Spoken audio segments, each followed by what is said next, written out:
Hello friends, तो आज की वीडियो में हम बात करने जा रहे हैं अपने कंडीशनल स्टेटमेंट्स के अंदर बचे हुए दो जो स्टेटमेंट्स हैं, जिसके अंदर सबसे पहला स्टेटमेंट है इफ एल्स इफ स्टेटमेंट और अगला जो स्टेटमेंट है वो है हमारे पास नेस्टेड इफ स्टेटमेंट। तो पिछली वीडियो में हमने इफ और इफ एल्स इन दोनों स्टेटमेंट्स को हमने पढ़ लिया था। तो अब हम बात करने जा रहे हैं इफ एल्स इफ स्टेटमेंट के बारे में। तो इफ एल्स इफ स्टेटमेंट के बारे में सबसे पहले हम एक वेरिएबल लेते हैं x, और अब इस x वेरिएबल के अंदर यूजर से कोई वैल्यू लेंगे। ठीक, तो इतना तो आपको समझ आता है कि किस तरीके से वैल्यूज हमको यूजर से लेनी है। तो हम एक printf फंक्शन के जरिए हम कमांड देंगे एंटर द नंबर। यहां मैं एक चीज और जोड़ रहा हूं, बिटवीन 1 to 7 मैंने एक छोटा सा कोड लिखा, enter the number between 1 to 7। तो 1 से लेके 7 तक के बीच में कोई वैल्यू एंटर की जाएगी यूजर के द्वारा। स्कैनफ फंक्शन के जरिए मैं उस वैल्यू को x के अंदर स्टोर करा पाऊंगा। तो %d लगा के एड्रेस ऑफ x। अब मैं आपको बताने जा रहा हूं कि मैं आज इस प्रोग्राम के अंदर करूंगा क्या। देखिए, यूजर को मैंने एक कमांड दी है कि enter the number between 1 to 7। तो 1 से लेके 7 के बीच में उसे कोई एक वैल्यू देनी है। तो वो 1 दे सकता है, 2 दे सकता है, 3 दे सकता है और 7 तक कोई भी नंबर दे सकता है। तो इस वैल्यूज के अकॉर्डिंग यदि हमारा यूजर 1 टाइप करता है तो हम स्क्रीन पर संडे प्रिंट कराएंगे। ऐसे ही 2 टाइप करता है तो हम मंडे प्रिंट कराएंगे। 3 टाइप करता है तो हम ट्यूसडे प्रिंट कराएंगे। 4 टाइप करता है तो हम वेडनेसडे प्रिंट कराएंगे। और इसी तरीके से 7 आएगा तो हम सैटरडे प्रिंट कराएंगे। तो यानी कि हम हर एक जो नंबर है उसके करस्पॉन्डिंग जो वीक है, उस वीक में से कोई भी एक वीक के जो डे है उसे हम प्रिंट कराना चाहते हैं स्क्रीन पर। तो सबसे पहले हम इफ स्टेटमेंट लिखेंगे। जैसा कि इसका नाम है इफ, तो सबसे पहले तो हमारा आएगा इफ स्टेटमेंट। तो यदि हमारा x की वैल्यू इक्वल्स टू 1 है तो हमको क्या प्रिंट कराना है? हमको कराना है printf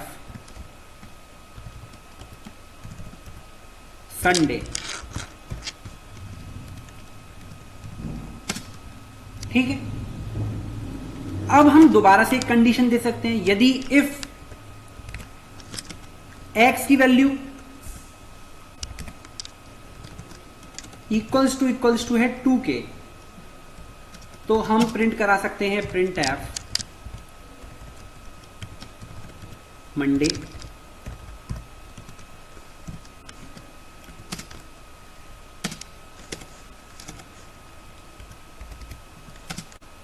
इसके बाद इफ कंडीशन के अंदर हम तीसरी चीज दे सकते हैं। कंडीशन के अंदर यदि x की वैल्यू हमारी x की वैल्यू x इक्वल्स टू यदि 3 है तो हम दे सकते हैं प्रिंट f ट्यूसडे। तो इसी तरीके से मैं सभी जो डेज हैं उनको लिख लेता हूं और थोड़ा वीडियो को फास्ट कर लेता हूं।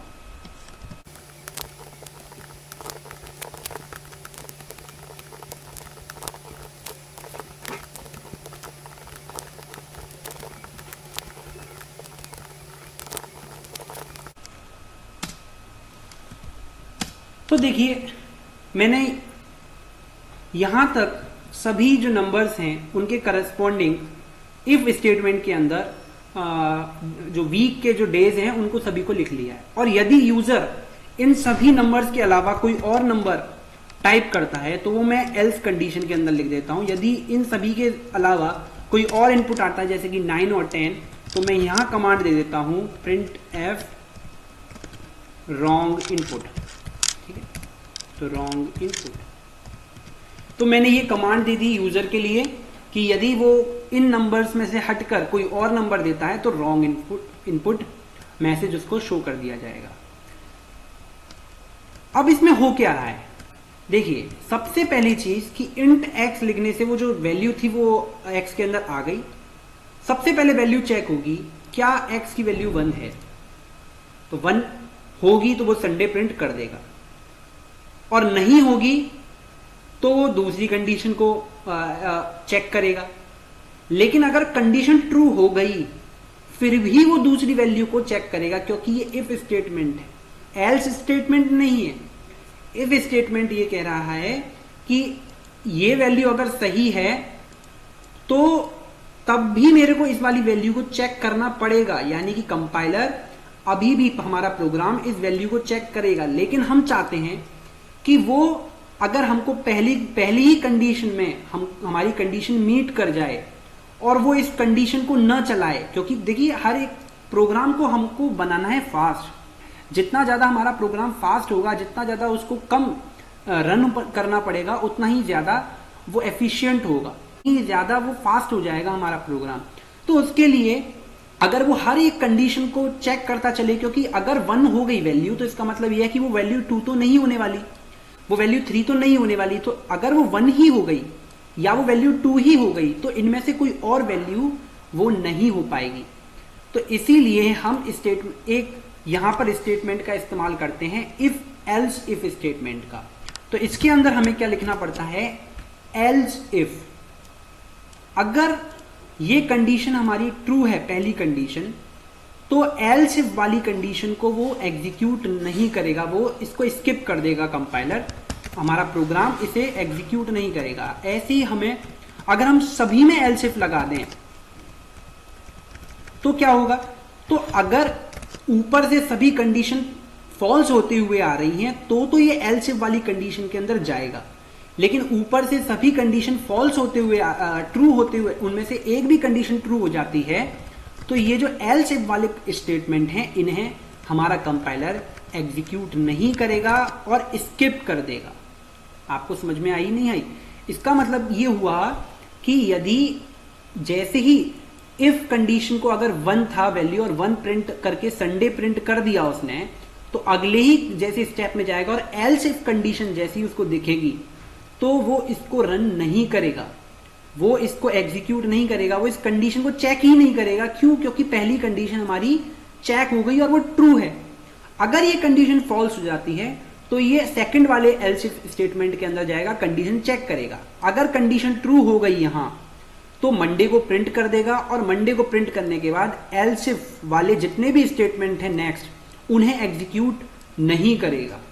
उनकी कंडीशन को चेक करने का जो काम है, उतना जो टाइम है जो कंज्यूम कर रहा है कंप्यूटर, वो कंज्यूम नहीं करेगा।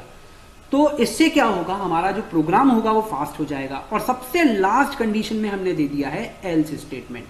यहां पर हमने एल्स इफ दिया और यहां पर हमने दे दिया एल्स स्टेटमेंट।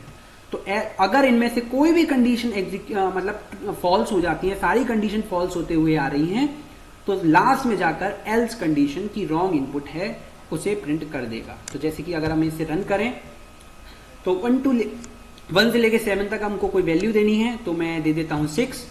तो देखिए फ्राइडे हमारा आउटपुट आ गया है। मान लीजिए कि मैं दोबारा से इसे 1 मिनट में इसको नेक्स्ट लाइन में कर देता हूं। तो नेक्स्ट लाइन में करने के लिए \n और अब मैं एग्जीक्यूट करता हूं। तो मैं अब इनपुट दे रहा हूं 9, जो कि इस 1 से लेके 7 की वैल्यू में नहीं है। तो देखिए रॉन्ग इनपुट आ चुका है। तो ये था तरीका हमारा एल्स इफ स्टेटमेंट का। अब हम बात करने जा रहे हैं नेस्टेड इफ की। तो अब हम बात करने जा रहे हैं नेस्टेड इफ स्टेटमेंट के बारे में।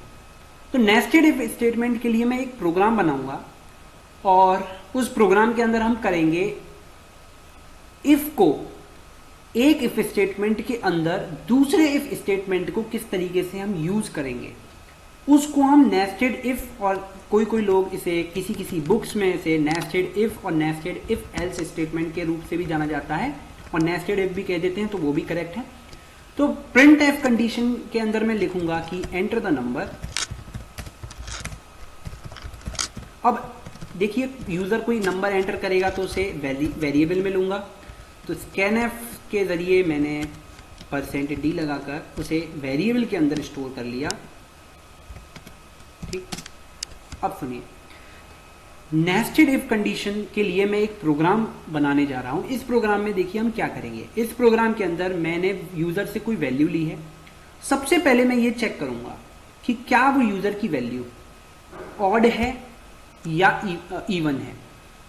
ठीक, अगर वो वैल्यू इवन है तो ये चांस हो सकते हैं कि वो वैल्यू 4 से डिविजिबल हो, और ये भी हो सकता है कि वो 4 से डिविजिबल नहीं हो। तो अगर वो इवन होगा तो ही मैं चेक करूंगा कि वो वैल्यू 4 से डिविजिबल है, और अगर वो वैल्यू ऑड से डिविजिबल होगा तो मैं चेक करूंगा क्या वो वैल्यू 3 से डिविजिबल है। ठीक, तो मैं तभी एग्जीक्यूट करूंगा। देखिए मैं फ्लो चेंज कर रहा हूं। आप अगर मेरे शब्द के अंदर आप चेक करेंगे कि मैं तब ही एक प्री डिफाइंड कंडीशन मीट करने के बाद में चेक करूंगा कि क्या वो 4 से डिविजिबल है, और वो प्री डिफाइंड कंडीशन है कि इफ कि वो नंबर इवन होना चाहिए। तो मैं बनाऊंगा इफ के अंदर लिखूंगा x। सबसे पहले मैं चेक करूंगा क्या वो नंबर इवन है। तो मॉड्यूलस 2, तो मैंने बताया था इवन नंबर को चेक करने के लिए हम क्या करते हैं, मॉड्यूलस ऑपरेटर का इस्तेमाल करेंगे और चेक करेंगे क्या रिमाइंडर 0 आ रहा है या नहीं। अगर 0 आ रहा है तो यानी कि वो नंबर डिवाइडेड बाय है, डिविजिबल है 2 से, यानी कि वो इवन है। तो प्रिंट एफ लगाऊंगा और मैं लिखूंगा नंबर इज इवन। इवन, ठीक। तो number is even backslash n, next line में पहुंच जाएगा। तो ये वाली कंडीशन मैंने लिखी कि जिसके अंदर मैं चेक कर रहा हूं क्या नंबर इवन है। अब इसके बाद मैं क्या करने जा रहा हूं, अब जब नंबर इवन हो चुका है, यानी कि ये वाली कंडीशन जब ट्रू हो चुकी है, तो अब इस कंडीशन के अंदर मुझे चेक करना है कि नंबर क्या 4 से डिविजिबल है। तो 4 से डिविजिबल के लिए मैं यूज करूंगा फिर से मॉड्यूलस ऑपरेटर का। तो x को फिर से मैं डिवाइड करूंगा 4 से और चेक करूंगा क्या ये 0 रिमाइंडर दे रहा है। अगर रिमाइंडर 0 आ जाता है यानी कि ये 4 से नंबर डिविजिबल है। ठीक, तो अब मैं लिखूंगा print F number is divisible by 4। अब मान लीजिए कि ये इवन तो है लेकिन नंबर 4 से डिविजिबल नहीं है। जैसे कि मैं एक एग्जांपल ले लेता हूं 6 जो है वो इवन है लेकिन 4 से डिविजिबल नहीं है। तो उस कंडीशन में ये कंडीशन हो जाएगी फॉल्स। ठीक है, और ये कंडीशन फॉल्स होगी तो मैं प्रिंट कराना चाहता हूं कि वो 4 से डिविजिबल नहीं है। तो इस वाले इफ के लिए ये वाला जो इफ है, जो इस वाले इफ के अंदर लिखा हुआ है, इस ब्रैकेट्स के अंदर लिखा हुआ है, इस इफ के लिए मैं यहां एल्स लिख रहा हूं। याद रखना ये एल्स किसके लिए लिखा गया है, ये एल्स लिखा गया है हमारे ये वाला जो डिविजिबल बाय 4 की कंडीशन चेक कर रहा है उसके लिए एल्स स्टेटमेंट चेक किया जा रहा है। तो मैं यहां लिखूंगा प्रिंट एफ नंबर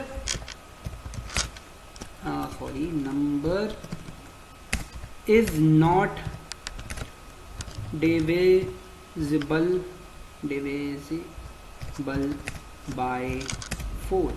तो नंबर जो है वो डिविजिबल बाय 4 नहीं है। तो ये जो एल्स स्टेटमेंट इसके लिए लिखा गया है।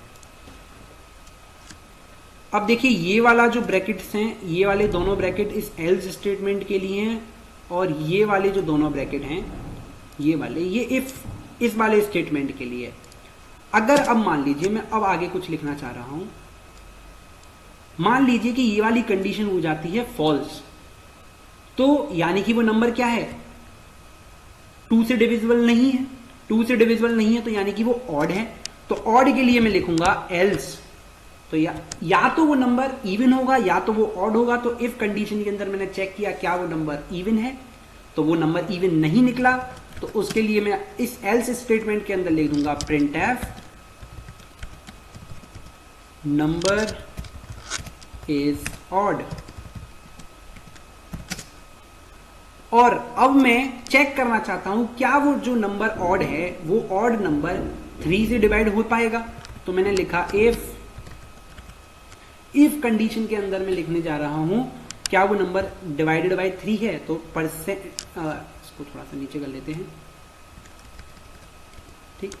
तो x मॉड्यूलस 3 इक्वल्स टू 0, क्या 3 से डिवाइड होने के बाद वो रिमाइंडर हमें दे रहा है 0। तो अब इसके अंदर मैं लिखूंगा प्रिंट एफ, अगर वो कंडीशन ट्रू है तो ट्रू करने के बाद वो नंबर हो जाएगा 3 से डिविजिबल, यानी कि नंबर इज डिविजिबल बाय 3। तो नंबर जो है वो डिविजिबल बाय हो जाएगा 3। और मान लीजिए कि ये कंडीशन हो जाती है फॉल्स, तो मैं इस इफ के लिए, इस वाले इफ के लिए यहीं पर एक एल्स स्टेटमेंट लिखूंगा कि else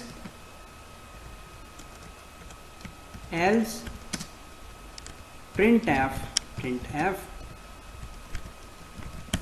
number is not divisible by 3। तो ये हो गया मेरा प्रोग्राम, जिस प्रोग्राम के अंदर मैं चेक कर रहा हूं सबसे पहले क्या नंबर इवन है। अगर वो नंबर इवन है तो चांसेस हैं कि वो 4 से डिवाइड होगा। तो मैंने चेक किया उस कंडीशन के अंदर कि अब वो नंबर इवन तो हो चुका है, क्या वो नंबर और 4 से डिवाइड हो पा रहा है। तो 4 से अगर डिवाइड हो गया है तो नंबर इज डिविजिबल बाय 4, नहीं तो एल्स कंडीशन लगा के मैंने लिखा कि number is not divisible by 4। अगर मान लीजिए कि वो नंबर इवन है ही नहीं, तो यानी कि वो नंबर ऑड है। तो ऑड के लिए मैंने लिखा प्रिंट एफ एल्स कंडीशन के अंदर कि नंबर इज ऑड।